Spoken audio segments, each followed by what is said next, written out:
خصوصاً علی افضلہم وخاتم النبیین محمد الامین وعلی آلہ وصحبہ اجمعین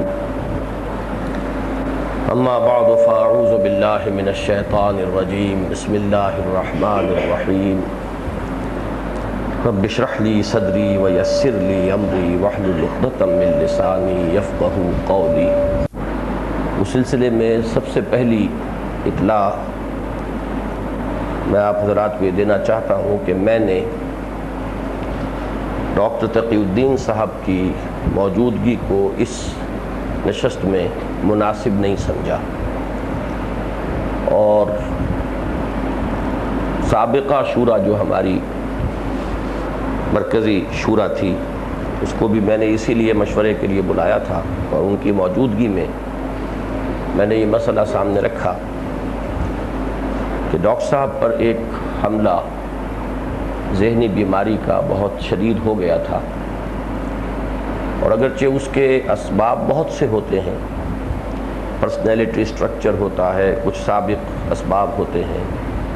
کچھ زیادہ حساسیت طبیعت میں، یہ بہت سے اسباب ہوتے ہیں جو اس کے پری ڈسپوزنگ فیکٹرز ہیں، لیکن یہ کہ بظاہر احوال فوری طور پر اس کا سبب جو ہے وہ بیعت ہی کے مسئلے پر ان کے ذہن میں جو الجھنیں ہو گئی تھیں وہ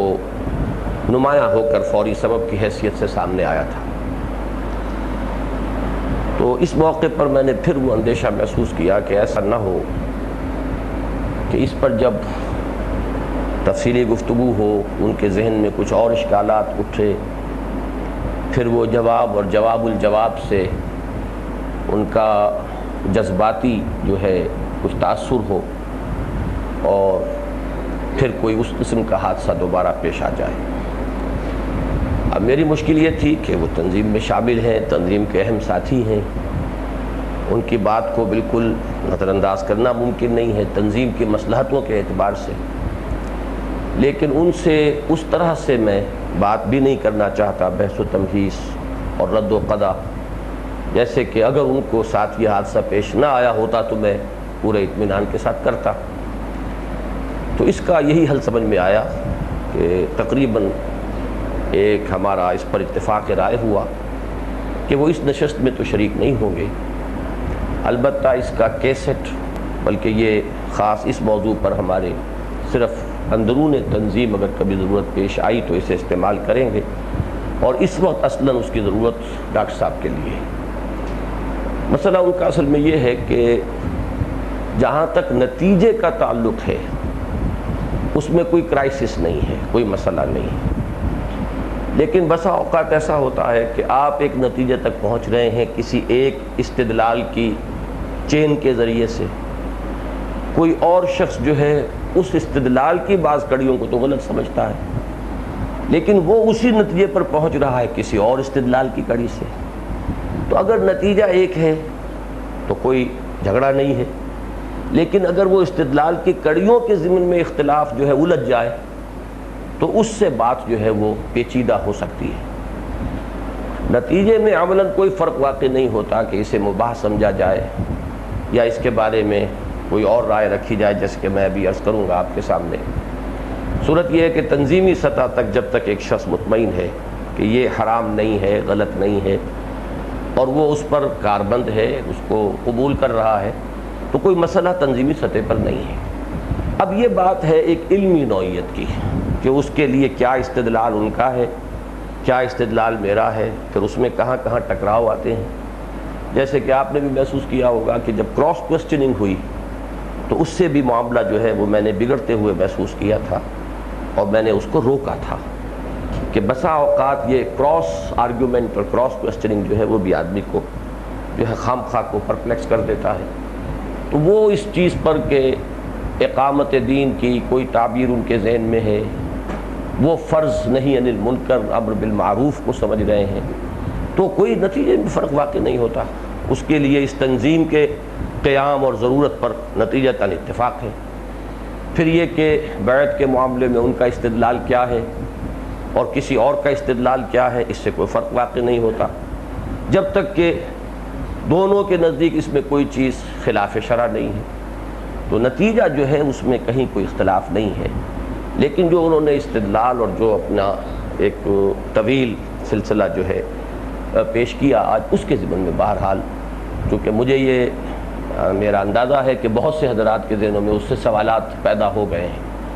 اور اس میں جو کہیں انہیں تضاد محسوس ہوا ہے، اس پر انہیں اب ایک پریشانی بھی لاحق ہوئی ہے،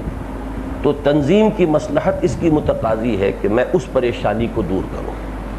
اس لیے میں اس وقت اس کے ضمن میں کچھ تفصیلی گفتگو کی کوشش کر رہا ہوں۔ آپ بھی دعا کریں، چونکہ ایسا تو نہیں ہوا ہے کہ میں بھی کوئی نوٹس بناتا اور پھر اس کے حوالے سے گفتگو کرتا، زیادہ تر اپنی یادداشت یا ان کی گفتگو کو اپنی اس گفتگو کی میں اساس بناؤں گا۔ تو دعا کریں کہ میں بھی اپنے خیالات کو صحیح طور پر کمپوز بھی کر سکوں، صحیح طور پر مرتب کر سکوں، صحیح الفاظ میں آپ کے سامنے پیش کر سکوں۔ سب سے پہلی بات جو ہے فرائض دینی کے تصور سے متعلق ایک گفتگو ان کے سامنے آئی ہے، اور اس میں بھی جو اصل میں میں سمجھتا ہوں کہ الجھاؤ کا اصل سبب ہے، وہ ہے ایک فرائض کا تصور فقہی سطح پر، اور ایک ہے فرائض دینی کا تصور حقیقی یا ایمانی سطح پر۔ یہ دو چیزیں خاصی مختلف ہیں، اور ان دونوں کے اندر جیسے کہ ایمان حقیقی اور ایمان قانونی کی بحث میں ذرا سی گڑبڑ ہونے سے بات کہاں سے کہاں پہنچ جاتی ہے کہ بعض احادیث کے حوالے سے شراب جس نے پی گویا کہ وہ کافر ہو گیا، ایمان اس میں نہیں ہے، کافر ہے تو مرتد ہے، مرتد ہے تو واجب القتل ہے۔ لا یزنی زانی حین یزنی وہو مومن ولا یسرق السارق حین یسرق وہو مومن ولا یشرب الخمر حین یشرب وہو مومن۔ اب کیا کریں گے آپ؟ اور تین مرتبہ قسم کھا کر جب حضور فرما رہے ہیں فلاں شخص مومن نہیں ہے، مومن نہیں ہے، خدا کی قسم نہیں ہے، اب کیا کہیں گے آپ؟ اب اس سے مغالطہ ظاہر الفاظ سے ہو جاتا ہے کہ پھر تو کافر ہے، کافر ہے تو مرتد ہے، مرتد ہے تو واجب القتل ہے۔ پھر تو وہ ایک منطق کی جو چین ہے وہ شروع ہو جاتی ہے، کڑی کے بعد دوسری کڑی۔ تو اس کو ریزالو یہ بات چونکہ تفصیل سے گفتگویں میں نے کی ہیں، آپ لوگوں کے ذہن میں ہیں، میں صرف حوالہ دے رہا ہوں کہ یہ قانونی ایمان حقیقی ایمان، قانونی کفر حقیقی کفر، اور حقیقی کفر میں آخری بات وہ کہا کرتا ہوں کہ جو سائیں عبدالرزاق صاحب مرحوم و مغفور کہا کرتے تھے کہ جو دم غافل سو دم کافر، اب یہ ہے وہ حقیقی ایمان کی ایک تعبیر۔ تو ان دونوں کے اندر جہاں بھی آپ گڑبڑ کر دیں گے اتنا بڑا فساد رونما ہو جائے گا۔ اسی فساد سے فرقہ خوارج نے جنم لیا تھا۔ یہی بنیادی اختلاف ہمارے ہاں بعض معتزلہ اور اہل سنت اور اہل تشیع کے مابین ہے، اس تفصیل میں نہیں جانا چاہتا۔ اس کی دوسری مثال یہ جو اسلام کا معاشی نظام ہے، اب اس میں بارہا میں نے کہا ہے کہ اس میں جو اس دو لیولز کو علیحدہ علیحدہ آئیڈینٹیفائی نہ کرنے کا نتیجہ نکلا ہے، ایک تو یہ کہ دشمنوں نے اسے ایکسپلائٹ کیا، کچھ لوگوں نے اپنے نظریات کے لیے اسے استعمال کیا، لیکن یہ کہ حضرت ابوذر غفاری جیسا شخص جس کے خلوص پر قسم کھائی جا سکتی ہے، وہ شخص جس کے زہد پر حضور نے یہ گواہی دی ہے کہ من کان یسرہ ان ینظر الی زہد عیسیٰ فلینظر الی صاحب ابی ذر، انہیں بھی مغالطہ لاحق ہو گیا، اور اس درجے شدید مغالطہ لاحق ہوا کہ انہیں پھر وقت کا جو بھی اسلامی نظام تھا، خلافت راشدہ کا نظام ہے، وہ دور حضرت عثمان رضی اللہ تعالیٰ عنہ کا ہے کہ انہیں مدینے سے نکل جانے کا حکم دیا گیا کہ وہ جو باتیں کر رہے تھے اس سے پورا قانونی جو نظام تھا جو عطا کردہ ہے محمد رسول اللہ کا صلی اللہ علیہ وسلم، وہ درم برم ہو رہا تھا۔ تو ان دو مثالوں کو سامنے رکھیے اور اب سمجھیے فرائض دینی کا معاملہ جو ہے، جب ہم لفظ فرض استعمال کرتے ہیں فقہی اصطلاح میں، اس کا معاملہ ہے وہ چیزیں جو بالکل معین ہوں، ان کی مقدار معین ہو، ان کی شکل معین ہو، ان کی ساری تفاصیل معین ہو، صرف ان کے اوپر لفظ فرض کا اطلاق ہو سکتا ہے۔ نماز فرض ہے تو معلوم ہے 5 نمازیں فرض ہیں، 2 رکعتیں فرض ہیں، فجر میں 4 ہیں، ظہر میں، ہر رکعت میں فلاں چیز رہ گئی تو وہ نہیں ہوا، پھر وہ دہرانا پڑ جائے گا، فلاں چیز رہ گئی تو کل کو سجدہ سہو سے گزارا ہو جائے گا۔ یہ پورا نظام جو ہے مقادیر کی تعیین کے ساتھ اور تفصیلی شرائط اور احکام کے مرتب ہونے کے ساتھ وہ نماز کے بارے میں ہے، زکوٰۃ کے بارے میں ہے، حج کے بارے میں ہے، روزے کے بارے میں ہے۔ تو جو فقہی فرائض ہیں در حقیقت ان کا تعلق، وہ جو میں ایک 3 منزلہ عمارت بنایا کرتا ہوں، آج اس کو نوٹ کر لیجئے کہ فقہی فرائض کا تعلق صرف اور صرف پہلی منزل سے، دوسری منزل کے ضمن میں کوئی فقہی فرض نہیں، تیسری منزل کے ضمن میں کوئی فقہی فرض نہیں، اس لیے کہ یہ دونوں منزلوں کے معاملات ایسے ہیں کہ ان میں کسی فرض کی کوئی شکل معین نہیں، اس کی کوئی مقدار معین نہیں۔ اب آج بھی جو ڈاکٹر صاحب نے ایک بات کہہ دی کہ فریضہ امر بالمعروف نہی عن المنکر یہ فرض ہے اور یہ بالاجماع فرض ہے، اس میں بہت سی تنقیحات ہیں۔ انہوں نے کہا امت پر فرض ہے، ٹھیک ہے، تو کیا ہر فرد پر بھی فرض ہے؟ ہر فرد پر فرض ہے تو کتنا فرض ہے، کس درجے میں فرض ہے، کہاں تک کرے گا تو وہ اس فرض سے عہدہ برا ہو گیا، اس سے کم رہے گا تو تاریک فرض شمار ہوا۔ یہ ساری چیزیں جو ہے یہ قطعاً ان کے اندر تعین ہو ہی نہیں سکتی، نہ دعوت میں، نہ تبلیغ میں، نہ امر بالمعروف میں، نہ نہی عن المنکر میں، کوئی اس کے اندر مقادیر کا اور تفصیلی قانونی ڈھانچے کا کوئی تعین ممکن نہیں۔ اس سے اوپر جائیے تیسری منزل تو اور بھی جو ہے وہ ایسی ہے کہ اس کے بارے میں اور بھی معاملے کی تعین کی جو ہے مشکل ہو جائے گی۔ لہذا فقہی فرائض اچھی طرح نوٹ کر لیجئے، ان کا تعلق نماز، روزہ، حج، زکوٰۃ سے ہے، ان کا تعلق حلال اور حرام واضح جو احکام ہیں، کھانے پینے کی چیزوں میں یہ حرام، فلاں چیزوں میں یہ حرام، شادی بیاہ میں یہ فرض، یہ واجب، یہ معاملہ، طلاق کی یہ شکل، جائز یہ ناجائز، یہ ہو گیا تو طلاق ہو گئی، یہ نہیں ہوا تو طلاق نہیں ہوئی، وہ سارا کا سارا انفرادی زندگی میں حلال اور حرام کا معاملہ، اور عبادات جو خاص ہیں یہ نماز، روزہ، حج اور زکوٰۃ، ان تک متعلق ہے فقہی فرائض کا معاملہ۔ اس سے اوپر کوئی فرض فقہی نہیں ہے۔ اس سے اوپر معاملہ آپ سمجھ لیجئے کہ جہاد،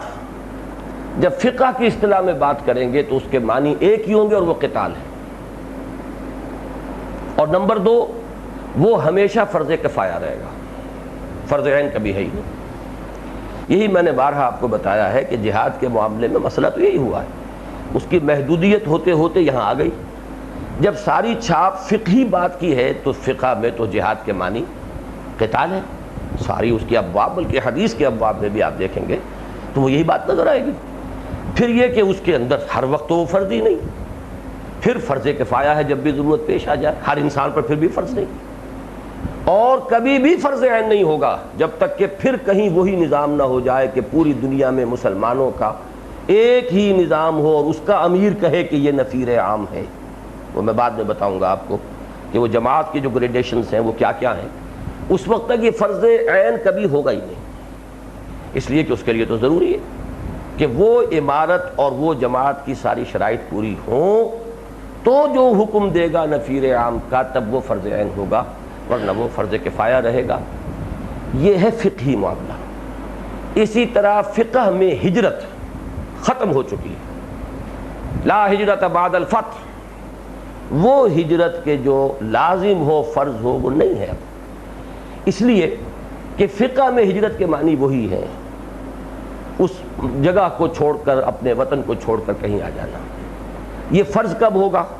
جبکہ پورا نظام عمارت، پورا نظام جماعت ان شرائط پر قائم ہو چکا ہو، اور پھر اس کی طرف سے حکم دیا جائے تب تو فرض ہو سکتا ہے، اور وہ بھی ایک بہت ہی بعید امکانی شکل ہے کہ پوری امت مجتمع ہو جائے۔ ہے صحیح امکان اس کا، حضرت عیسیٰ علیہ السلام کے نزول کے بعد یہ شکل ہوگی، اور وہ دور جب آئے گا خلافت علی بن حاج النبوت کا جو ایک مرتبہ قائم ہو کر رہے گی اس وقت، لیکن وہ ہماری اس وقت کی گفتگو سے اس کے پورے دائرے سے خارج بات ہے۔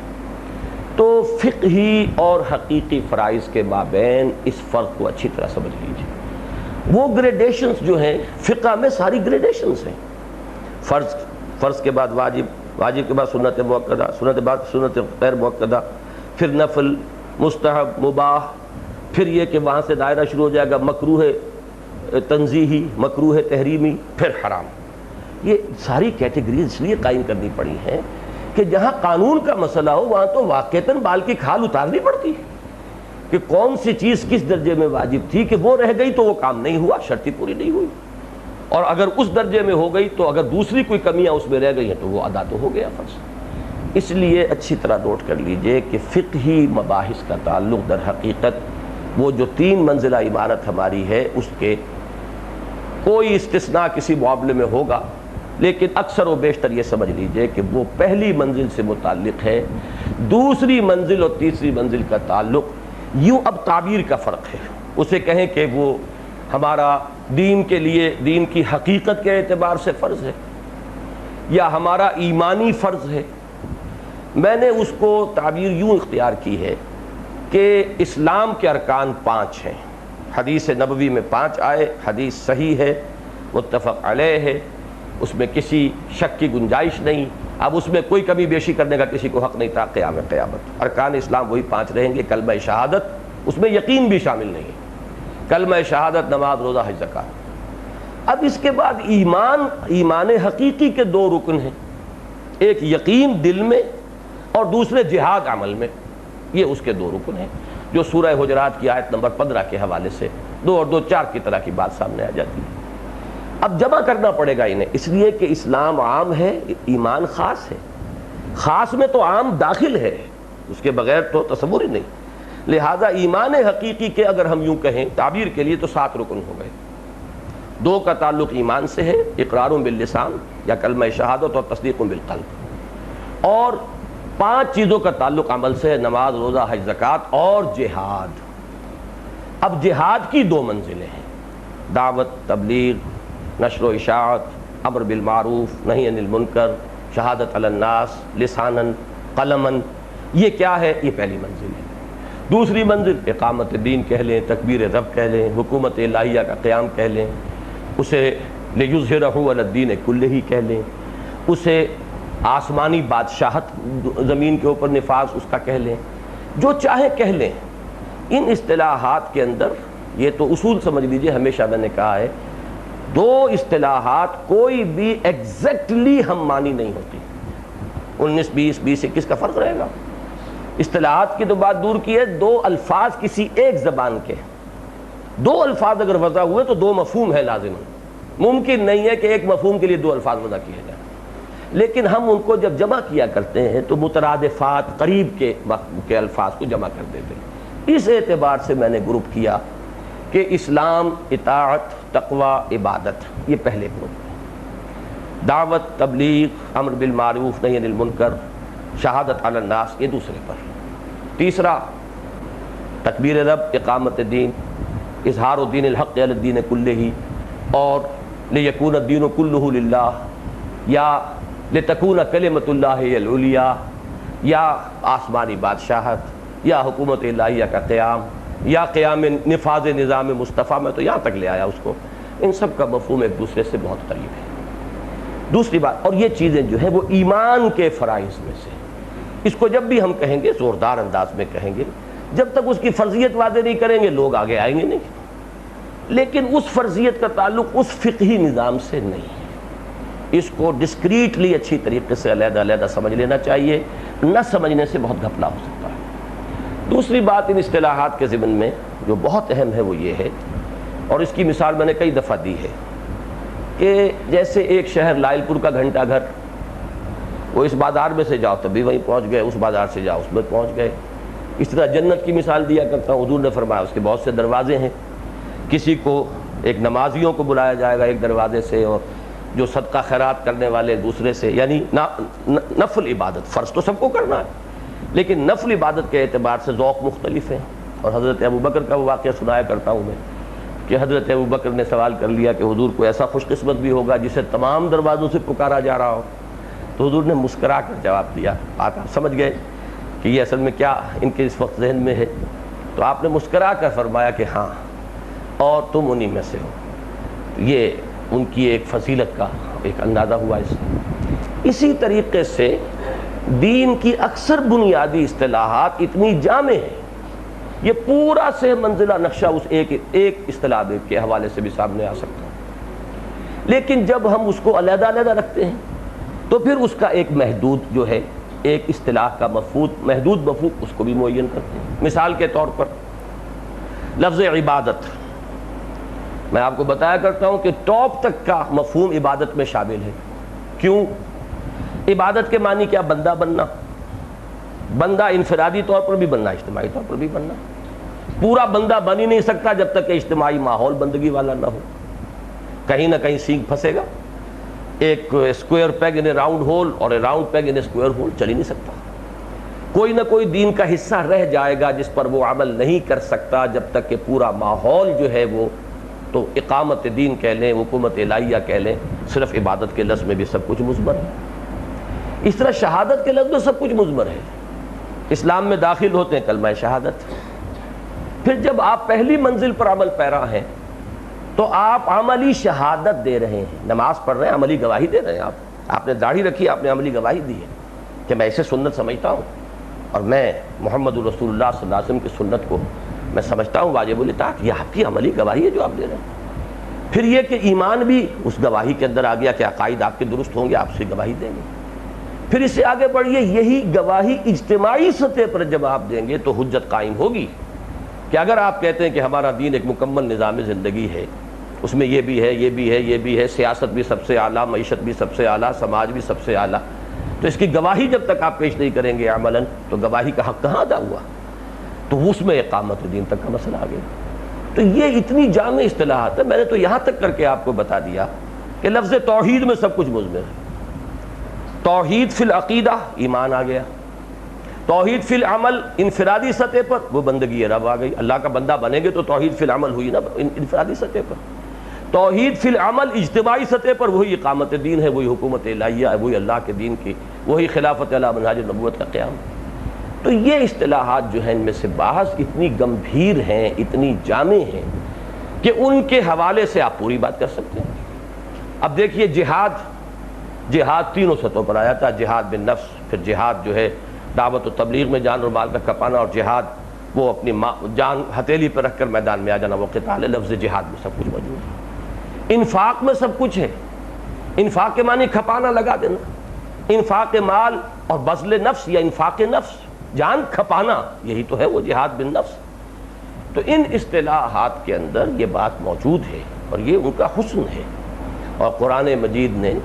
جو بھی اپنا نظام اصطلاحات وضع کیا ہے یہ اس کی فصاحت اور بلاغت کا پہلو ہے کہ اس کے اندر بعض چیزیں اتنی جامع ہیں کہ پورے دین کی حقیقت جو ہے وہ اس کے اندر بھی موجود ہے۔ لیکن جب آپ ایک جامع نقشہ بنا کر دینا چاہیں گے لوگوں کو کہ وہ علیحدہ علیحدہ ڈسکریٹلی سمجھیں، تو وہاں ان اصطلاحات کو ان محدود معنوں ہی میں استعمال کیا جائے گا، ورنہ تو ایک ہی اصطلاح کے حوالے سے پوری بات جو ہے وہ آ سکتی ہے۔ تو اس اعتبار سے کوئی بنیادی فرق نہیں ہے، اور وہ سارا تصور جو ہے وہ جو کا تو ہے۔ اسی لیے میں نے اس وقت کہا بھی تھا کہ آپ اس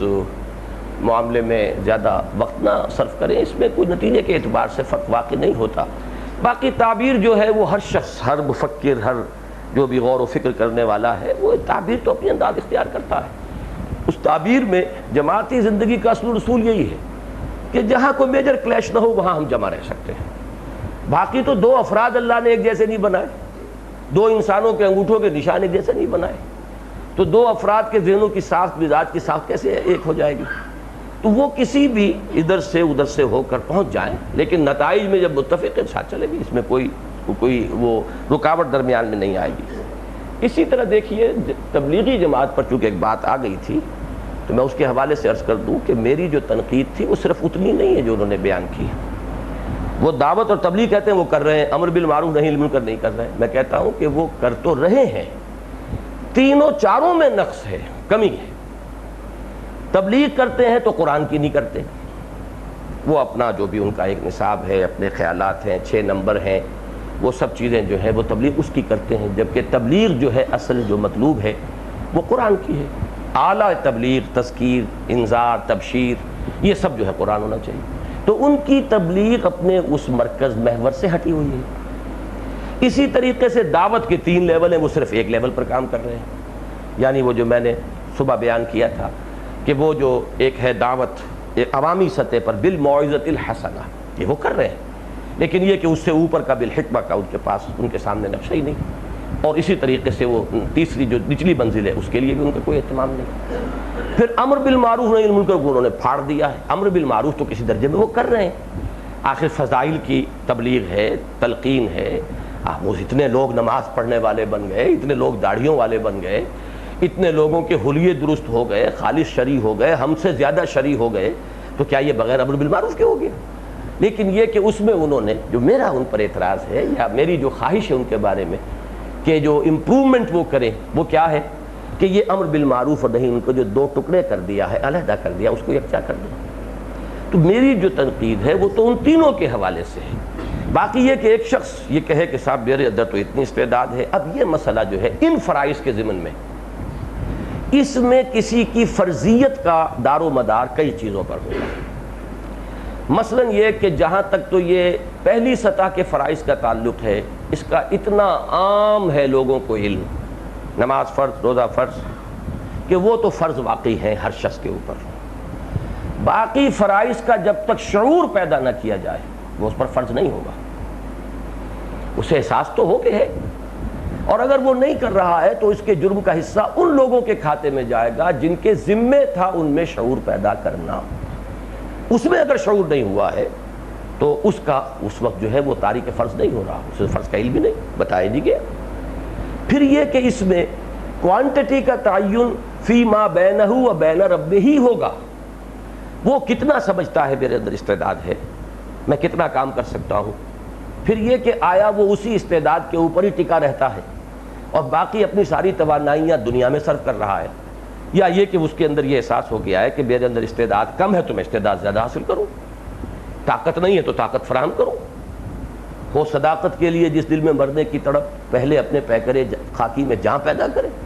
تو وہ علم نہیں ہے تو علم حاصل کروں. جس شخص کو موت آ گئی اس حال میں کہ وہ علم حاصل کر رہا تھا صرف اس لیے کہ اسلام کو زندہ کرے گا, فبینہ و بین النبیین درجۃ واحدۃ فی الجنہ. اب یہ چیزیں وہ ہیں جو کسی قانونی اور کسی مقداری حساب کتاب میں نہیں آ سکتی. لہذا اس معاملے میں سارا ہمارا زور کس چیز پر ہے؟ نمبر ایک, ان فرائض کا شعور عام ہو جائے, لوگوں کو معلوم ہو جائے کہ یہ دینی فرائض ہے. نمبر دو, ان کے بارے میں ایک جذبہ ابھار دیا جائے کہ ہر شخص اس میں کم پر اکتفا نہ کرے, زیادہ سے زیادہ آگے بڑھے. اس سے زیادہ کوئی قانونی ہم کسی کے لیے نہ کوئی معیار بنا سکتے ہیں, نہ کوئی کرائیٹیرین بنا سکتے ہیں, نہ کسی درجے کو ایک معیار بنا کر اس کے حوالے سے اس کی کھچائی کر سکتے ہیں, اس کی باس پرس کر سکتے ہیں, اس پر کوئی فتویٰ عائد کر سکتے نہیں کر سکتے. اس لیے کہ اس فرض کا فرض ہے, لیکن یہ فرض جو ان دو اپر لیول سے متعلق ہے, یہ دونوں فرض جو ہیں ان کے بارے میں یہ چیزیں رہیں گی. ان کا شعور کس درجے پیدا ہوا, اس کے بارے میں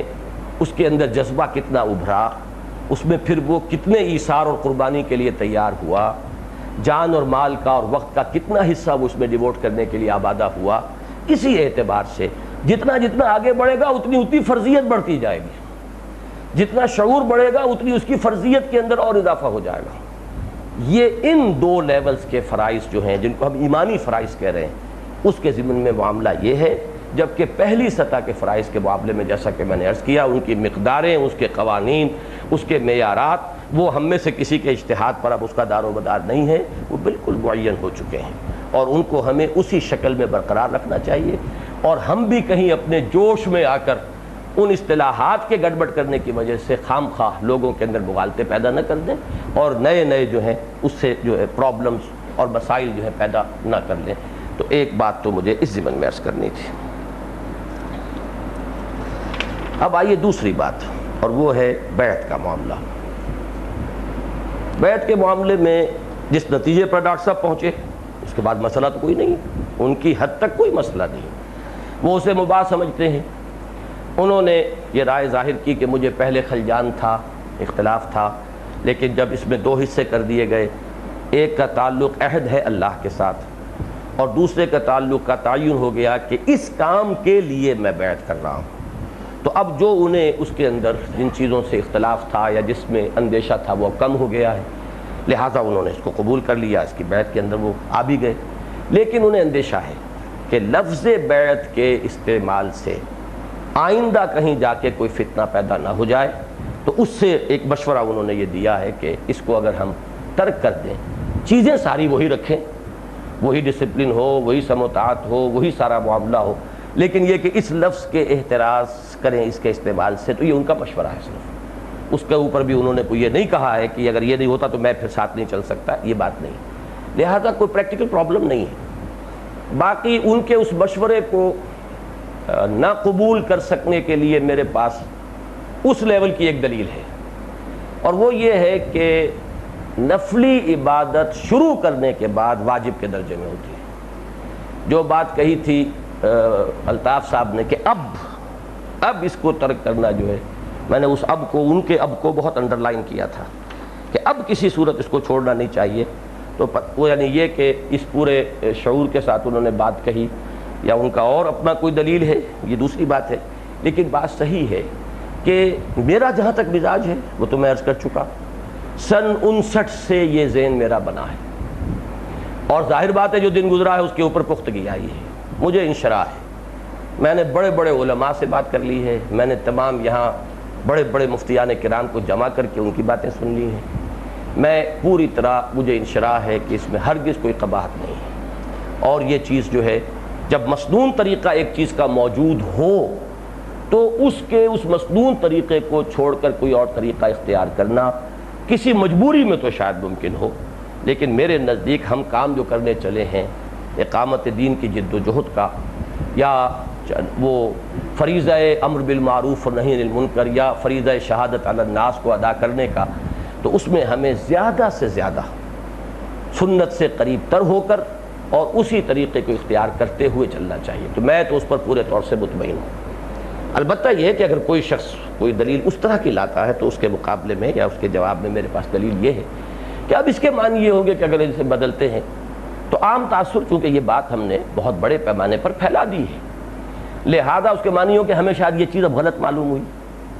اور یہ چیز بھی دین کی ایک صحیح ریپرزنٹیشن نہیں ہوگی کہ جو ہم لوگوں کے سامنے اپنے اس عمل سے کریں گے، لہذا اس میں تو کسی تبدیلی کا کوئی امکان آپ حضرات محسوس نہ کریں،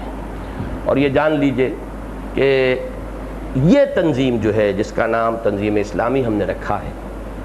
وہ تو اسی اصول پر چلے گی۔ اب یہ کہ کس شخص کے اندر اس کے لیے کتنی ذہنی آمادگی ہے، کہاں تک وہ ساتھ چل سکتا ہے، وہ اس کا فیصلہ انڈیویجول ہوگا، وہ اپنا فیصلہ کرے گا جب بھی کرے گا۔ اس بارے میں مجھے پورا انشراح ہے اور میں بہت سے مراحل سے ہو کر اس انشراح پر پہنچ چکا ہوں۔ البتہ اس میں جو آج کی گفتگو سے جو مسائل سامنے آئے میں ان کو چاہتا ہوں کہ آپ حضرات کے سامنے حل کر دوں۔ اس میں بھی میرے نزدیک جو معاملہ خلط مبحث کا ہو رہا ہے، اس خلط مبحث کے ضمن میں یہ آپ جانتے ہیں نفس کیا ہے، یہ خلط مبحث اب مجھے پڑھانا پڑے گا۔ مبحث بحث سے ہے، بحث کی جگہ یا بحث کا موضوع، اور خلط ملت ہو جانا، گڈمڈ ہو جانا، یعنی بعض اوقات ایشوز کنفیوز ہو جاتے ہیں۔ گفتگو ہم کر رہے ہیں، ایک پہلو سے متعلق غیر شعوری طور پر دوسرے پہلو میں چلے جاتے ہیں، تو خلط مبحثی کی ایک بات تو ہوتی ہے قانونی اور حقیقی کا فرق، وہ اس مسئلے میں بھی ہے، بلکہ اس کو صحیح طور پر لکھا جائے تو ایک انگریزی ورسس دوسرا اس کے اندر ایک فرق آتا ہے، بیعت حکومت ورسس بیعت جماعت۔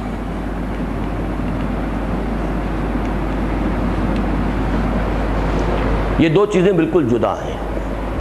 اور ان میں بھی خلط مبحث نہیں ہونا چاہیے۔ مراد کیا ہے؟ ایک مرحلہ ہے ایک انقلابی جد و جہد کا، کسی نظام حکومت کا قیام اس کی کامیابی کی صورت میں آخری نتیجہ ہے، اگر کامیابی ہو جائے۔ ایک مرحلہ اب اس کے بعد شروع ہوتا ہے جب کہ وہ حکومت قائم ہو گئی۔ اس میں کئی چیزیں ذہن میں رکھیے کہ حکومت کی ایک ٹیریٹوریل جورسڈکشن ہوتی ہے، ایک علاقے پر حکومت قائم ہے، اور اس علاقے میں جو شخص ہے وہ اس حکومت کے اندر شریک ہے، اس ریاست کا فرد ہے، اس معاشرے کے اندر شریک ہے پر فورس، مجبوراً، چاہے یا نہ چاہے۔ جماعت کی کوئی ٹیریٹوریل جورسڈکشن نہیں ہے، کوئی علاقائی اس کا استیلا نہیں ہے، بلکہ وہ افراد پر مشتمل ہے، اور اس میں افراد جب چاہیں شامل ہو جائیں، جب چاہیں نکل جائیں۔ تو یہ دو بڑے بنیادی فرق ہیں کہ جن کو اگر ہم ملحوظ نہ رکھیں تو یہ لفظ بیعت تو ایک ہی ہوگا جو دونوں طرف چل رہا ہوگا، لیکن ان میں زمین و آسمان کا فرق ہو جائے گا۔ پھر اس بیعت جماعت میں بھی دو ہیں، ایک ہے جماعت نبی یا جماعت رسول، اور ایک ہے جماعت غیر رسول۔ اس کے احکام میں بھی زمین و آسمان کا فرق ہے۔ اب یوں سمجھیے آپ کہ اگر ہم سیرت النبی کے معاملے کو سامنے رکھیں تو حضور صلی اللہ علیہ وسلم تو اول روز سے مطاع مطلق ہیں، ہر حکم ماننا ہے، چاہے بیعت کی ہو نہ کی ہو، بیعت کا مرحلہ آیا ہو نہ آیا ہو، حکومت بنی ہو نہ بنی ہو، جو بھی آپ پر ایمان لے آیا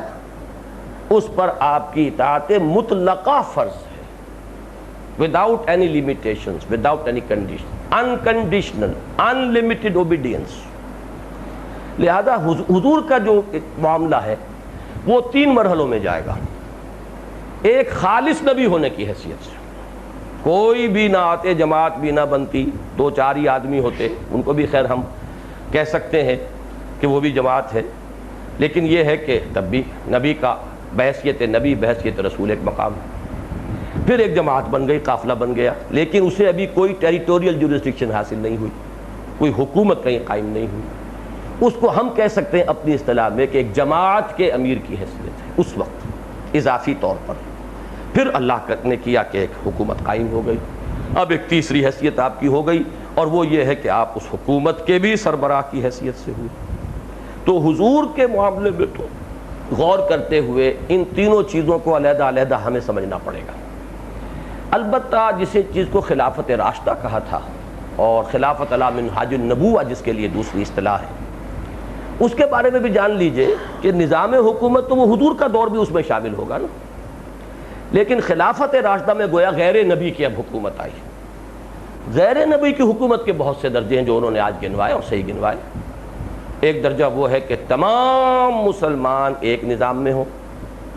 اور وہاں پر ایک جماعتی نظام اختیار کے ساتھ ہو، حکومت ہو، مطلب یہ کہ حکومت ہو، خود مختاری ہو، نظام ایک ہو۔ اب اس وقت کا جو بھی سربراہ ہے اس کے حقوق، اس کے اختیارات بہت مختلف ہوں گے اس وقت سے جب کہ تقسیم ہو گئی امت کے اندر، کوئی ایک نظام نہیں رہا، کوئی ایک سربراہ نہیں ہے۔ اچھا، اب اجماع امت کو ایک اور بات لیجئے، اجماع کے معنی ہے کہ ایک ایک شخص مان لے تو ناممکن ہے، محال مطلق ہے، کبھی ہوا ہی نہیں۔ اس اجماع کے لیے بھی ہر دور کے اعتبار سے معیارات ہوں گے۔ مثلاً یہ کہ اگر قبائلی نظام ہے تو اگر ایلڈرز آف دی کلینز جمع ہو گئے، ان کا اجماع ہو گیا تو اجماع ہو گیا، ایک ایک فرد سے ریفر نہیں کیا جائے گا۔ لیکن اگر نظام ایسا ہو جیسا کہ ہمارا ہے تو کوئی نظام وضع کرنا پڑے گا، چاہے وہ بیلٹ ہی کا سسٹم ہو، اس کا کیا ہم نظام بناتے ہیں حکومت کے لیول پر آ کر، تو ایک درجے میں اگر وہ بیلٹ جو ہے ایک شخص کے حق میں جمع ہو جاتا ہے تو اس کا اجماع شمار ہوگا۔ لہذا اجماع کے معنی بھی یہ نہیں ہے کہ وہ ایک ایک شخص جو ہے وہ جو اس کے اوپر مجتمع ہو گیا ہو اور کوئی اختلاف ہی نہ ہو، اس کے گریڈز ہوں گے۔ ابھی تیسرا اس میں ایک اور مسئلہ آتا ہے، احادیث میں تطبیق و توافق۔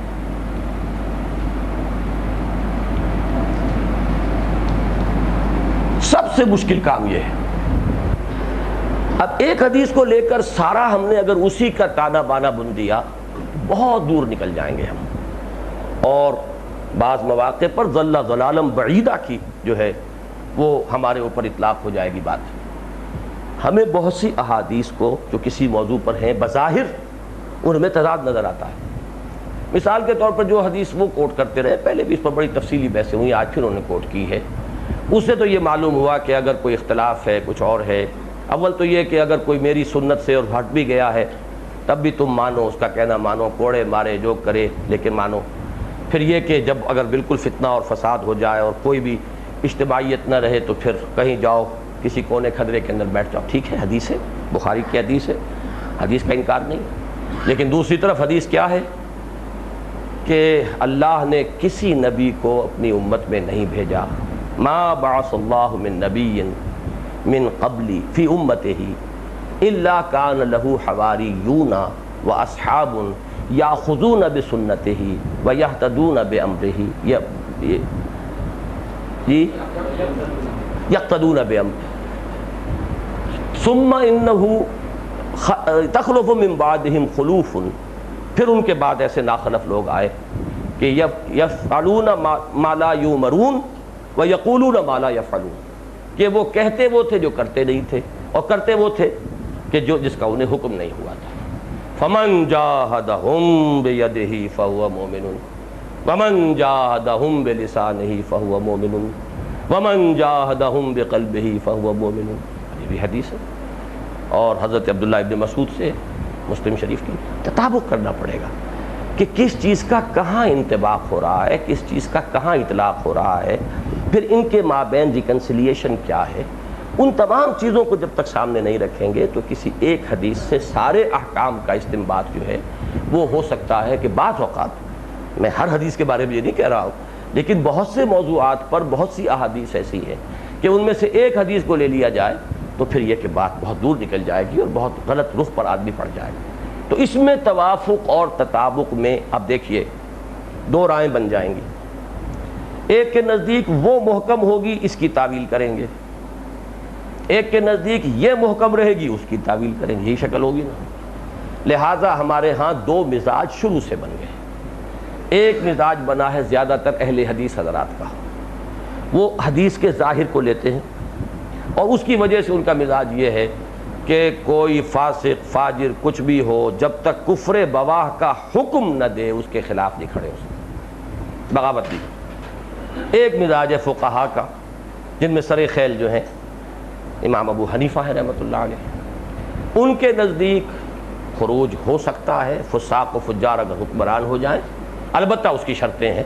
کہ اتنی قوت بہم پہنچا لی گئی ہو کہ یقینی نظر آئے، یہ نہیں کہ دو چار آدمی جمع کیے اور نعرہ لگایا مروا دیا ان کو، پھر کوئی کھڑا ہوا اس نے 10 15 20 اور آدمی جمع کیے اور نعرہ لگایا ٹکرایا انہیں مروا دیا، یہ نہیں، بلکہ یہ ہے کہ وہ سارے مراحل، یعنی میں یہ اب اپنی تعبیر کر رہا ہوں، وہ سارے مراحل جو ہیں اس درجے میں ہو چکے ہوں، قوت فراہم ہو چکی ہو اتنی مقدار میں کہ اپنی اسیسمنٹ میں کم سے کم ایک غالب امکان تو نظر آئے نا، امید واسق تو نظر آئے، تب تو کوئی اقدام ہو سکتا ہے نا۔ تو یہ دو مزاج ہیں ہمارے ہاں جو چلے آ رہے ہیں، اور ان میں سے اس وقت بھی کچھ لوگوں کا مزاج کسی ایک طرف ہے، کچھ لوگوں کا مزاج دوسری طرف ہے۔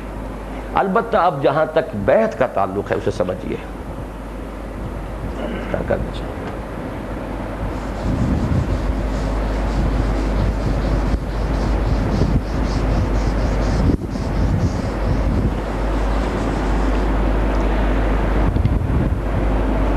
ایک بیعت جو فرض ہے،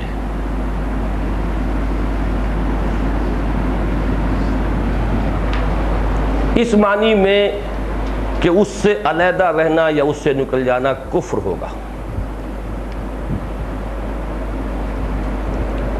وہ بیعت یا صرف نبی کی ہے، وہ لفظی بیعت ہو یا وہ امپلائیڈ بیعت ہو۔ نبی کے لیے تو لفظی بیعت بھی ہونا ضروری نہیں، نبی کی جماعت وہ جماعت ہے جس میں جو شخص داخل ہوتا ہے وہ کفر سے اسلام میں آتا ہے اور نکلتا ہے تو اسلام سے کفر میں جاتا ہے۔ اس کے بعد یہ مسئلہ صرف خلافت راشدہ کا۔ اچھا اب اس میں دیکھیے جو احادیث آتی ہیں، من شذ شذ فی النار، جس نے اطاعت سے بیعت سے اپنا ہاتھ کھینچا وہ اس نے گویا کہ اسلام کا جو حلقہ ہے اپنی گردن سے نکال پھینکا، وہ اس بیعت سے ہوگا۔ تو یہ تھی وہ بیعت جو ہر مسلمان پر فرض ہے، جو وہ نہیں کرے گا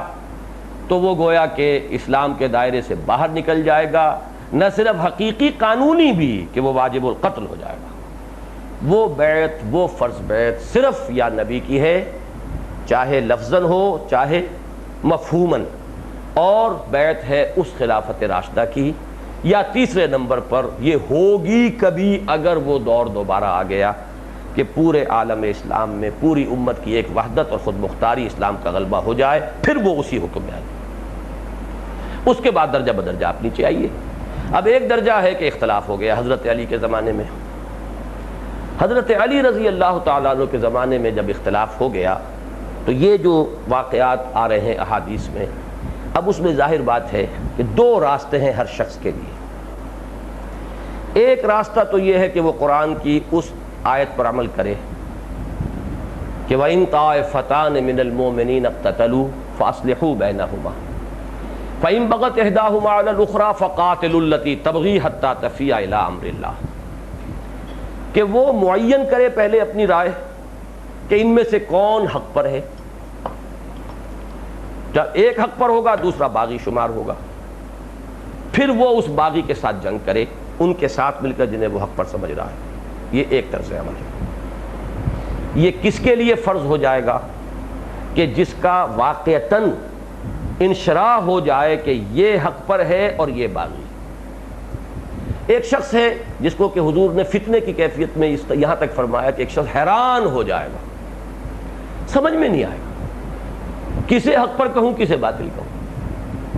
ایک ایسی فتنے کی فضا کہ جس میں گڑبڑ ہو جاتا معاملہ، مشتبہ ہو جاتا معاملہ، اس میں اس کے لیے جواز ہوگا کہ وہ کسی کی بیعت نہ کرے۔ صحابہ میں سے بعض نے یہ شکل اختیار کی کہ انہوں نے نہ حضرت علی کا ساتھ دیا، نہ حضرت عائشہ اور طلحہ اور زبیر اور حضرت معاویہ رضی اللہ تعالی عنہم ان کا ساتھ دیا، وہ نیوٹرل ہو گئے۔ ان کو بھی ہم مطعون نہیں کریں گے، اس لیے کہ یہ مسئلہ جیسا کہ میں نے عرض کیا اب اس طرح کا ہو گیا ہے کہ وَلَٰكُنْ شُبِّهَ لَهُمْ، اب مسئلہ جو ہے گڑبڑ ہے، مشتبہ ہے، بات سمجھ میں نہیں آ رہی۔ یہ فتنے والوں کو آپ دیجئے داد تحسین کہ انہوں نے فتنہ ایسا اٹھایا ہے کہ اس طریقے کا گھپلہ ایسا کریٹ ہو گیا ہے، ایسا ایک کنفیوژن پیدا ہو گیا ہے کہ باوجود کمال خلوص ایک شخص فیصلہ نہیں کر پا رہا، تو اب کیا کریں گے؟ لہذا ایسا شخص اگر کسی کی بیعت نہ کرے تو اس کو ہم مطعون نہیں کریں گے، اور اگر کسی شخص کی رائے یہ بن جائے کہ ان میں سے یہ حق پر ہیں دوسرے غلط ہیں، تو پھر ان کا وہ طرز عمل ہوگا کہ جو سورہ حجرات کی اس آیت کے اندر آیا۔ اس کے بعد درجہ بدرجہ آپ چلتے جائیے، اس کے احکام بدلتے جائیں گے اب۔ لہٰذا وہ ساری گفتگو جو کی ہے اصل میں ڈاکٹر صاحب نے آج، وہ حکومت کی بیعت سے متعلق ہے، اس لیے کہ ساری فقہ مرتب ہوئی ہے، اور ساری احادیث جب احادیث فقہی انداز میں مرتب ہوئیں تو اس میں پیش نظر وہ ماحول تھا بالفعل جو قائم ہو چکا تھا، اور وہ حکومت کا نظام تھا۔ اس میں کوئی گفتگو اس جماعتی بیعت کی نہیں ہو رہی ہے، وہ کہ جب کہ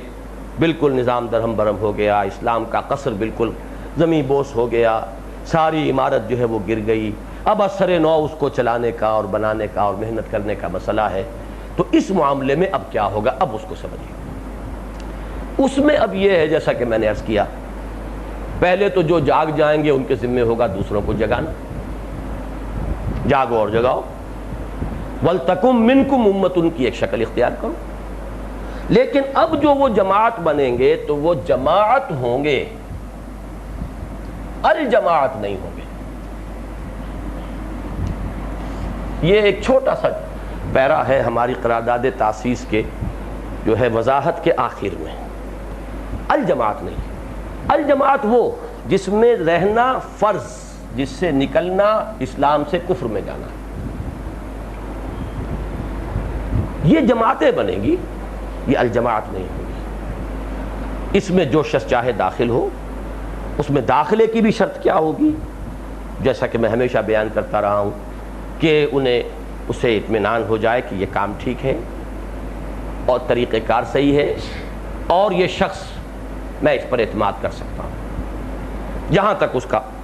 علم اور اس کا فہم ساتھ دے۔ یہ تین کام اگر ہو گئے ہیں تو اس شخص کے اوپر بیعت فرض ہو جائے گی۔ یہاں میں اب لفظ فرض استعمال کر رہا ہوں۔ جس شخص کو یہ معلوم ہو چکا کہ اقامت دین کی جد و جہد فرض ہے، جسے یہ معلوم ہو چکا عقلاً نقلاً کہ اس کے لیے جماعت لازم ہے، اس کے لیے اس جماعت میں شامل ہونا لازم ہے۔ میرا خیال ہے میں نے وہ جملہ جو ہے ذرا قبل از وقت کہہ دیا، ابھی صرف التزام جماعت تک بات رکھیے کہ یہاں ایسے شخص کے لیے جماعت میں، اس جماعت میں شامل ہونا فرض ہو جائے گا۔ سب کے لیے فرض نہیں ہے یہ، وہ فرض وہ فقہی فرض نہیں ہے، یہ فرض وہ ہے کہ جو اوپر کے دو لیولز کے ضمن میں فرض کا ایک تصور میں نے پیش کیا ہے، لیکن لفظ فرض ہم نہیں کہیں گے تو اس کی اہمیت بالکل واضح نہیں ہوگی، پھر وہ نفل کے درجے میں رہ جائے گا، پھر اس کے لیے کوئی جذبہ اندر سے ابھرے گا نہیں۔ لہذا اس احتیاط کے ساتھ کہ وہ جماعت ہے، اس میں شامل ہونا آپشنل ہے، اس سے نکلنے کا دروازہ بھی ہر وقت کھلا ہوا ہے، اس میں شامل ہونے کا مطلب یہ نہیں کہ اس کفر سے اسلام میں آ رہے ہیں، اس سے نکلنے کا یہ مفہوم نہیں کہ اسلام سے کفر میں جا رہے ہیں۔ ایک جماعت ہے، ایک ہیئت ہے تنظیمی جو ہم بنا رہے ہیں، اس خلافت علی منہاج النبوہ کے نظام کو دوبارہ قائم کرنے کے لیے اس میں اس شخص کی شمولیت فرض ہو جائے گی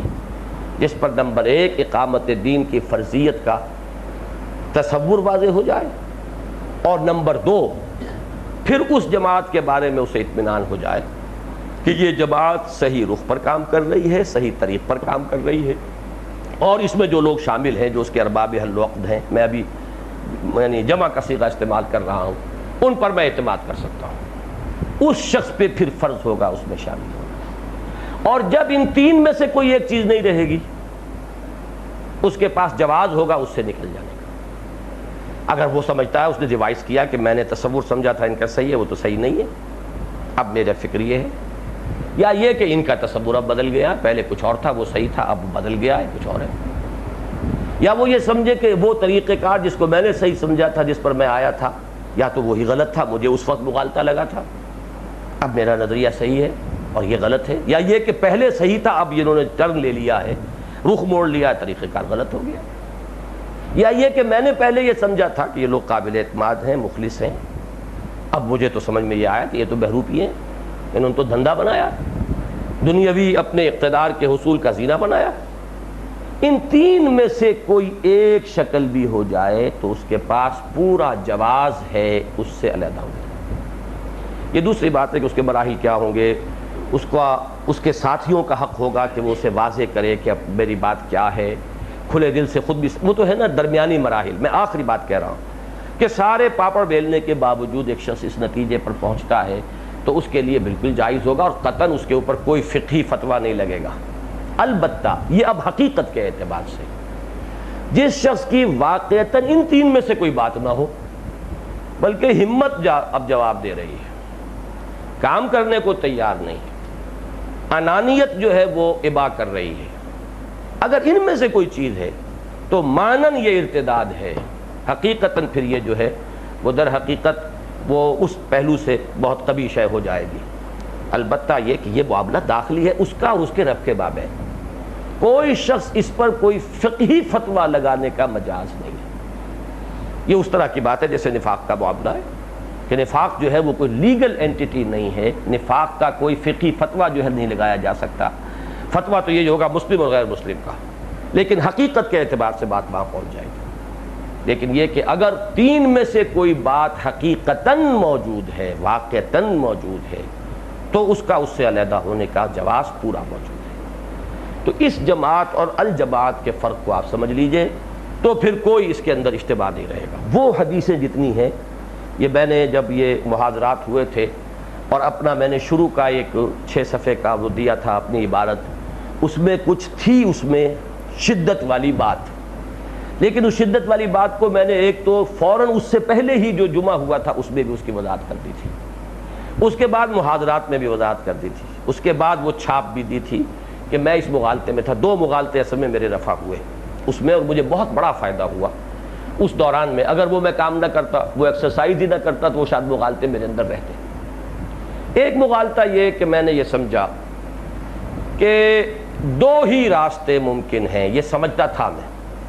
2 ہی راستے ممکن، یا تو آپ کسی جماعت میں شامل ہوں جو قافلہ چلتا ہوا نظر آئے، اس میں سے کسی میں یہ 3 شرطیں آپ کو پوری ہو جائیں تو آپ کے ذمہ فرض ہے کہ آپ اس میں شامل ہیں، نہیں تو آپ پر فرض ہے کہ آپ خود کھڑے ہوں اور جماعت بنائیں۔ یہ بات میں جس شد و بد کے ساتھ کہا کرتا تھا، اب میں اس میں ایک تیسرے امکان کو تسلیم کرتا ہوں۔ ہو سکتا ہے کہ ایک شخص یہ محسوس کرے اور خلوص کے ساتھ، اب یہاں لفظ خلوص ہوگا، یہ اس کے اور اس کے رب کے مابین، کہ وہ اپنے آپ کو انڈر ایسٹیمیٹ کر رہا ہے، اپنی کم ہمتی کو اپنی جو ہے وہ بے استعدادی کا نام دے رہا ہے اپنی آزادی کو مجبوری کا نام، ظالم اپنے شعلہ سوزاں کو خود کہتا ہے دودھ۔ یہ معاملہ اللہ کے اس کے درمیان ہے۔ وہ استعدادات کتنی ہیں جو دنیا میں ظاہر ہو رہی ہیں، ان کو وہ ڈائیورٹ کرنے کے لیے تیار نہیں ہے اور بہانہ لے رہا ہے اس کا کہ میرے اندر استعداد نہیں ہے۔ یہ سارے امکانات اپنی جگہ، لیکن اگر خلوص کے ساتھ وہ سمجھتا ہے کہ یہ میں کام نہیں کر سکتا تو وہ عند اللہ معذور شمار ہوگا۔ لہذا یہ ایک تیسری شکل بھی ہوگی کہ کسی بھی جماعت میں جو ان احادیث میں آئی ہے، جو اس حدیث میں جو کہ ڈاکٹر صاحب نے بیان کی، اس کے حوالے سے یہ تیسری شکل جو ہے اس کو بھی اب ذکر کر دیا جانا چاہیے کہ ممکن ہے کہ ایسا ہو۔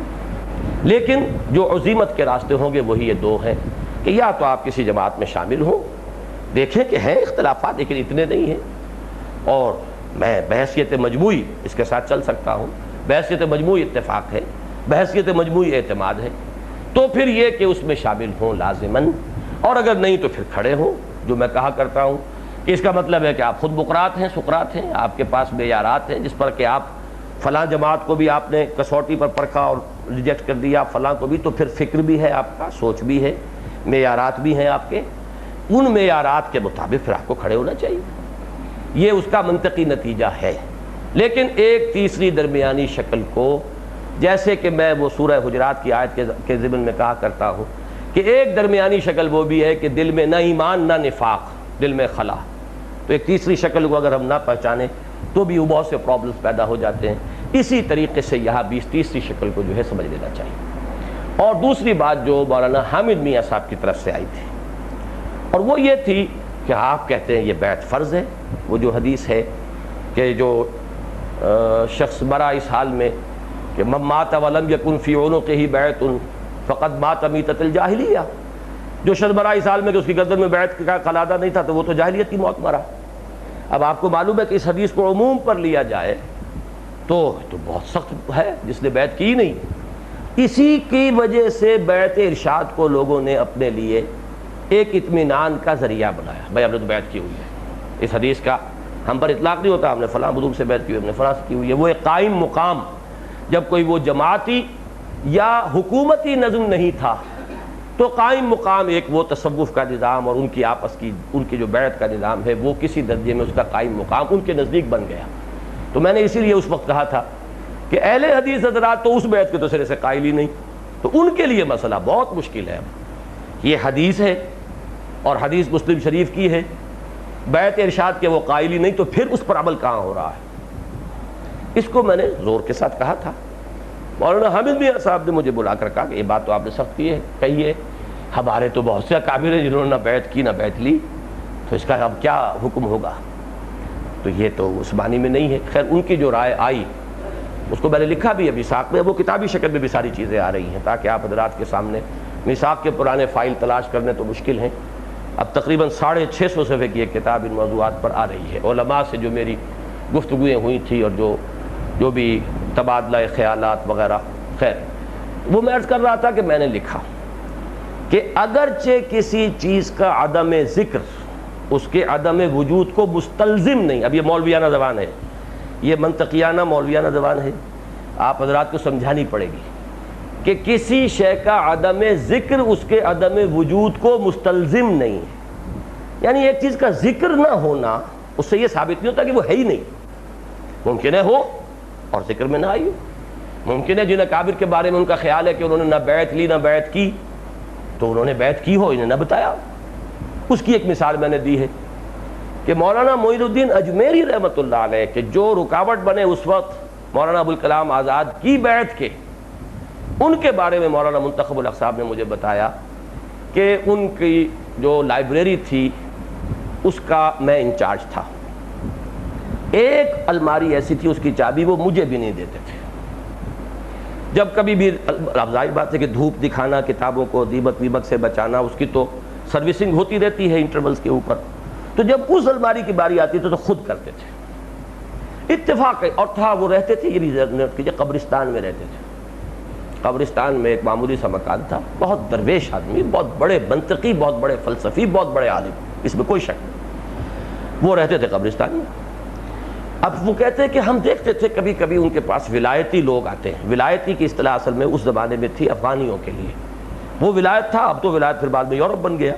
پہلے ہندوستان کا ولایت کیا تھا؟ افغانستان۔ تو ولایتی لوگ آیا کرتے تھے اور ان کے پاس ٹھہرتے تھے، خیر لیکن ہمیں نہیں معلوم تھا، کبھی انہوں نے ہمیں شریک نہیں کیا ان گفتگوؤں میں، ان مجالس میں۔ تو ایک دفعہ کوئی اتفاق یہ ہوا کہ اس الماری کی چابی میرے ہاتھ آ گئی، اس میں وہ رجسٹر رکھے ہوئے تھے کہ جن میں ان کے نام اور پتے درج تھے جو ان سے بیعت جہاد میں منسلک تھے۔ معلوم ہوا کہ وہ اپنے طور پر، ظاہر بات ہے انگریز کا دور تھا، اوپن کھلم کھلا بیعت انہوں نے، یہ ریشمی رومال کی تحریک بھی تو خفیہ چل رہی تھی، تو پکڑی گئی، تشتش بام ہو گئی۔ تو میں یہ کہہ رہا ہوں کہ یہ واقعہ نہ ہوتا تو کون کہہ سکتا ہے کہ مولانا معین الدین اجمیری نے بیعت کی تھی، اور یہ کام انہوں نے بغیر بیعت کے کر لیا، بیعت مبایعین کے نام اور پتے ورد۔ تو کسی چیز کا عدم ذکر اس کے عدم وجود پر کوئی مستلزم نہیں، پہلی دلیل تو یہ ہے کہ انہوں نے مانی۔ لیکن دوسرا میں نے کہا کہ ٹھیک ہے، اس حدیث کو ہم قانوناً تو اسی پر رکھیں گے جو بیعت فرض ہے، لیکن تشویق اور ترغیب کے درجے میں اس حدیث کو اس دوسری بیعت کے لیے بھی استعمال کریں گے۔ تو مولانا حامد میاں صاحب نے فرمایا یہ موقف صحیح ہے، بیعت جماعت کے لیے بھی ترغیب و تشویق میں اس حدیث کا حوالہ دیا جا سکتا ہے، لیکن اس کا قانونی اور فقہی جو ہے انداز اختیار کر کے اس کے بنا پر کوئی فتویٰ نہیں دے دیا جائے۔ تو یہ سارے جو ہیں ان وادیوں میں سے میں گزر چکا ہوں، اور میں نے ان چیزوں پر اسی لیے میں کہتا ہوں کہ مجھے مکمل انشراح ہے، ان تمام چیزوں کو چھان پھٹک لیا ہے، اس میں جہاں ترمیم کی ضرورت محسوس ہوئی وہ ترمیم بھی میں نے کی ہے۔ میں نے اپنے فکر کے اندر بھی، اور جیسے میں ہمیشہ کہتا ہوں کہ I am always open to correction, اس میں جو بھی ہو مجھے کنوینس کرے۔ بہرحال اب یہ سمجھیے کہ بیعت جماعت کے لیے کیا ارادہ ہے؟ عشاء کے بعد ہی میرا خیال ہے ٹھیک ہے، ٹھیک ہے، اب آپ وضو وغیرہ جنہیں کرنی ہے وضو کریں، عشاء کے بعد تشریف لے آئیں۔ جیسا کہ میں نے عرض کیا تھا میرے سامنے کوئی دوست نہیں تھے، اس لیے اب تک جو بحث میں مکمل کرتا ہوں اس میں چند لیکیونی، چند خلا رہ گئے تھے، انہیں میں پہلے پر کر لینا چاہتا۔ پہلی بات، موعود یا مقصود حکومت الہیہ کا قیام، ان میں سے وہ کس درجے میں ہے؟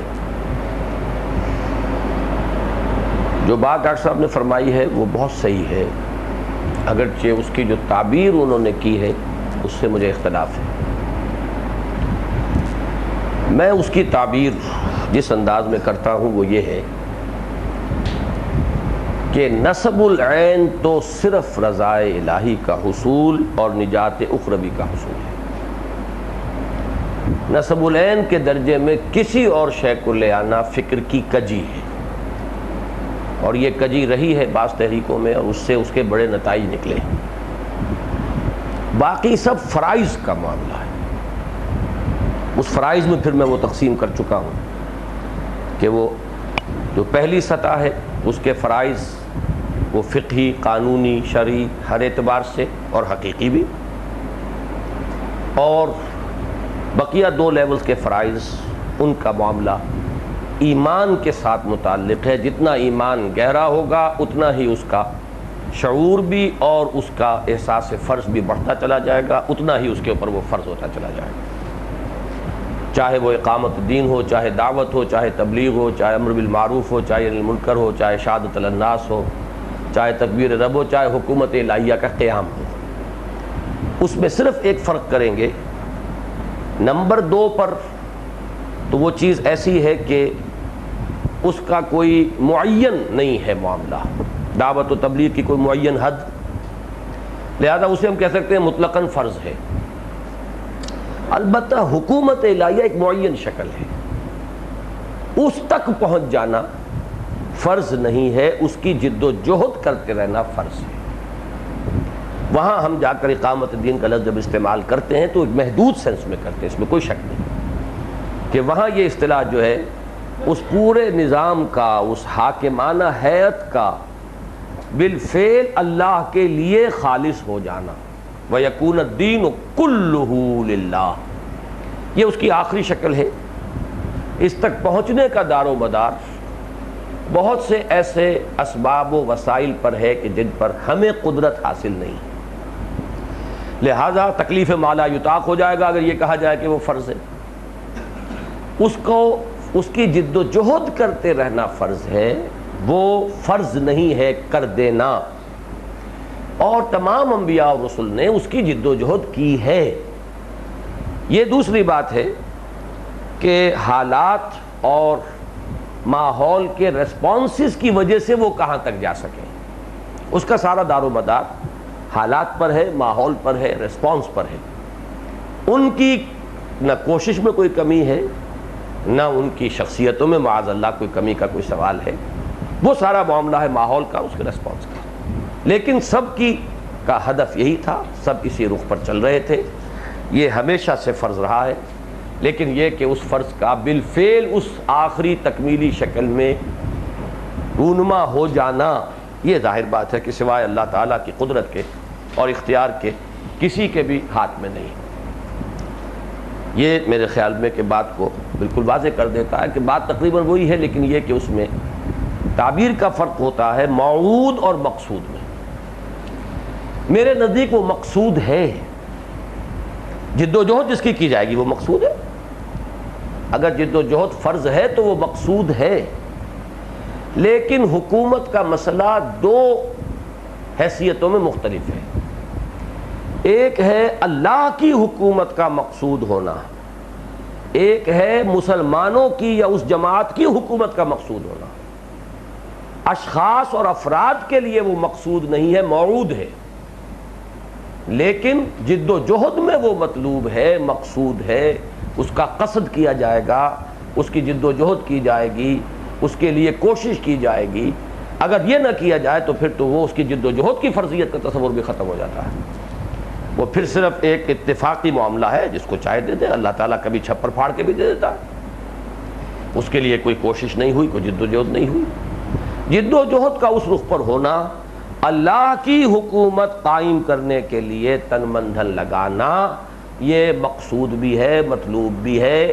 اور اس کی جد و جہد فرض بھی ہے۔ البتہ یہ کہ کن اشخاص کو اللہ وہ دے گا، یہی وجہ ہے کہ جو وہ آیات آتی ہیں جن میں وعدے کا ذکر ہے، وہاں لوگوں کا ذکر ہے۔ لَيَسْتَخْلِفَنَّهُمْ فِي الْأَرْضِ وَعَدَ اللَّهُ الَّذِينَ آمَنُوا وَعَمِلُوا الصَّالِحَاتِ مِنْهُمْ لَيَسْتَخْلِفَنَّهُمْ فِي الْأَرْضِ، ان کا استخلاف جو ہے وہ موعود ہے، لیکن یہ ہے کہ اللہ کی حکومت کا قائم کرنا یہ مطلوب ہے، مقصود ہے، اس کی جد و جہد فرض ہے۔ اسی طرح وہ آیت بھی جو ہے سورہ حج کی، الذین ان مکناہم فی الارض، وہ لوگ کہ جنہیں اگر ہم تمکن فی الارض عطا فرما دیں، اقاموا الصلاۃ وآتوا الزکاۃ وامروا بالمعروف ونہوا عن المنکر، تو ان چیزوں کے اندر اگر موعود اور مقصود کی اصطلاح استعمال کرنی ہو تو اس کے اندر بھی یہ باریک فرق کرنا پڑے گا کہ اللہ کی حکومت کا قیام مطلوب ہے، مقصود ہے، اس کے لیے جد و جہد فرض ہے، البتہ اشخاص یا جماعت یا گروہ اس کے ضمن میں یہ صرف موعود کے درجے میں ہے۔ اللہ جب چاہے گا، جس کے لیے اس کی مشیت ہوگی۔ ایک نسل میں جد و جہد شروع ہوئی ہے، اللہ ان کے لیے نہیں چاہتا، اگلی نسل کے لیے چاہتا، اگلی نسل میں ہو جائے گا۔ حضرت حمزہ کے لیے مقدر نہیں تھا کہ وہ فتح مکہ کا نقشہ دیکھ سکیں، اور بہت سے صحابہ نے جو اسی وقت ایمان لائے تھے وہ نقشہ جو ہے وہ دیکھا۔ یہ اللہ کا فیصلہ ہے، یہ کس کے لیے وہ اس دنیا میں بالفعل مقدر ہے نہیں ہے، موعود ہے نہیں ہے، اس کا تعلق ہوگا افراد کے ساتھ، اشخاص کے ساتھ، گروہ کے ساتھ، جماعت کے ساتھ۔ لیکن جو نسبت حکومت کی اللہ کی طرف ہے، اس حکومت الہیہ کے لیے جد و جہد کرنا، وہ حکومت الہیہ فی الاصل مطلوب بھی ہے، مقصود بھی ہے، اور اس کے لیے جد و جہد کرنا وہ فرض ہے، اگرچہ وہ فرض پھر جیسا کہ میں ساری تفصیل بیان کر چکا ہوں، وہ ان فقہی فرائض کے اس کیٹیگری میں نہیں ہے، بلکہ وہ ایمان کے تقاضوں اور مطالبات میں ہے۔ لیکن اس میں ایک مسئلہ اس کا بھی ہے کہ بعض حضرات کے نزدیک اس دور میں کوئی جماعت بنانا ہی حرام ہے۔ اس دور میں خاص طور پر جو زیادہ قریب کے مصاحبین بنے ہیں امیر المومنین ضیاء الحق صاحب القاب ہی کے، وہ اس فلسفے کو پریچ کر رہے ہیں کہ جماعت بنانا ہی غلط ہے۔ جب مسلمانوں کی حکومت ہے، نمازی روزے دار آدمی یہاں پہ حاکم ہے، باقی یہ کہ شریعت کا ہو جائے گا رفتہ رفتہ، تدریجاً ہو جائے گا۔ اپنی ذات میں تو بہت نیک ہے، یہاں پہ کوئی حق نہیں ہے آپ کو حاصل۔ آپ انگریز کے دور میں جماعت بنا سکتے تھے، یعنی میں بیعت کی بات ابھی نہیں کر رہا، جماعت کے ہی وہ منکر ہیں۔ اس کے اوپر چونکہ بعض لوگوں نے باقاعدہ موقف اختیار کیا ہے، جو شیخ الازہر آئے تھے ان سے بھی یہ فتویٰ پوچھا گیا، اللہ کا شکر ہے کہ وہ فتویٰ دے کے نہیں گیا، ان کا بالکل جائز ہے، کوئی اس کے اندر کلام نہیں ہے، جماعت بنانا جائز ہے۔ اور بہرحال یہی میری رائے ہے، اور یہی رائے میں نے پھر منوا لی، بلکہ میں یقین سے نہیں کہہ سکتا تقی عثمانی صاحب کی رائے شروع میں یہ تھی یا نہیں، لیکن بہرحال اس کے بعد ہم متفق ہوئے جماعت بنانا جائز ہے، اس کے اوپر اتفاق ہوا۔ اچھا، اب وہ جماعت بنانا جائز ہے تو اس کا ڈھانچہ کیا ہو، یہ ہے مسئلہ کہ جو اب اس کے بعد آتا ہے اگلی بحث میں۔ البتہ اس کی طرف جانے سے پہلے ایک بات اور سمجھ لیں کہ یہ جماعت اور الجماعت کا جو فرق میں نے واضح کیا تھا، اسی حوالے سے ڈاکٹر صاحب کے موقف کو آپ سمجھ لیں گے آسانی سے، کہ جب تک یہ چیز اس میں ایڈ نہیں ہوئی تھی کہ عہد ہے ہمارا اللہ سے کہ اس کی اقامت، دین کی اقامت کے لیے اور اس کے کلمے کی سربلندی کے لیے تن من دھن لگائیں گے، اللہ ہم تو بیعت کرتے ہیں، اس مقصد کے لیے فلاں شخص سے بیعت کر رہے ہیں، تعین نہیں ہوا تھا تو لفظ بیعت سے اشتباہ ہو سکتا تھا کہ آیا یہ کوئی حکومت کی بیعت ہے، یہ کوئی امامت کا مدعی بن کے کھڑا ہو گیا ہے، حکومت کا مدعی بن کے کھڑا ہو گیا ہے، اور جن لوگوں نے اس کے ہاتھ پر بیعت کی ہے، اسے امیر مانا ہے، وہ اب اسے حاکم سمجھ رہے ہیں۔ کیا سمجھ رہے ہیں؟ وہ اشتباہ کی چونکہ اس میں گنجائش ہے، لہذا ہمارے جو موجودہ الفاظ ہیں اس میں چونکہ کلیئر ہو گیا کہ یہ در حقیقت اس کے لیے ہے، ایک جماعت سازی کے لیے ایک بیعت ہم کر رہے ہیں۔ تو یہاں آ کر ان کے موقف کے اندر ایک نرمی پیدا ہوئی اور انہوں نے اس کو قابل قبول اپنے لیے سمجھا ہے۔ تو یہ میں ان کی بات کو سمجھا رہا ہوں کہ آپ اس کی بھی اصل بنیاد کو سمجھ لیں کہ اس سے کیا فرق واقع ہوا۔ اگرچہ ہمارے نزدیک تو پہلے سے بھی یہی ہے، میرے نزدیک یہی ہے، لیکن یہ کہ تعین کے بغیر اشتباہ کا امکان رہتا ہے، تو اگر وہ اس طریقے سے تعین ہو گیا ہے اور اس میں اس اشتباہ کا امکان ختم ہو گیا تو اس سے یقیناً اگر نتیجے کے اعتبار سے فرق واقع ہوا تو ویلکم، بہت اچھا ہے، اگر ان کے دل کی خلش اس سے رفع ہو گئی۔ اب ہم اس کو مٹائیے۔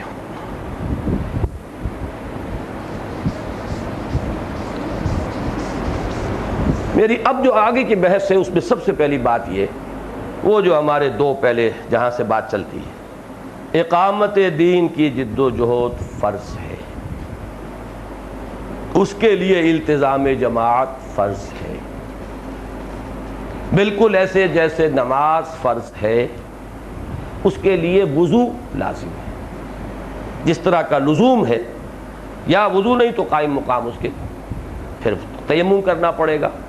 وضو کے لیے پاک پانی کا ہونا لازم ہے، تیمم کے لیے پاک مٹی کا ہونا، یہ تین لیولز ہمیشہ میں مقرر کیا تھا۔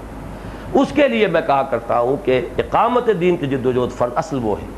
اس کے لیے لازم التزام جماعت، اس کے لیے لازم بیعت جماعت، بیعت سمع و طاعت فی المعروف، یہ ہے میرا موقف۔ اب دیکھیے میں اسے جہاں سے ڈرائیو کرتا ہوں، میرا اس میں استدلال کیا ہے، وہ دو اعتبارات سے سمجھ لیجیے۔ نمبر ایک، میرے نزدیک بیعت کی اصل جو آیت ہے وہ سورہ توبہ کی آیت نمبر 111 ہے، ان اللہ اشتری من المؤمنین انفسهم واموالهم بان لهم الجنہ یقاتلون فی سبیل اللہ فیقتلون ویقتلون وعدا علیہ حقا فی التوراۃ والانجیل والقرآن ومن اوفی بعہدہ من اللہ فاستبشروا ببیعکم الذی بایعتم۔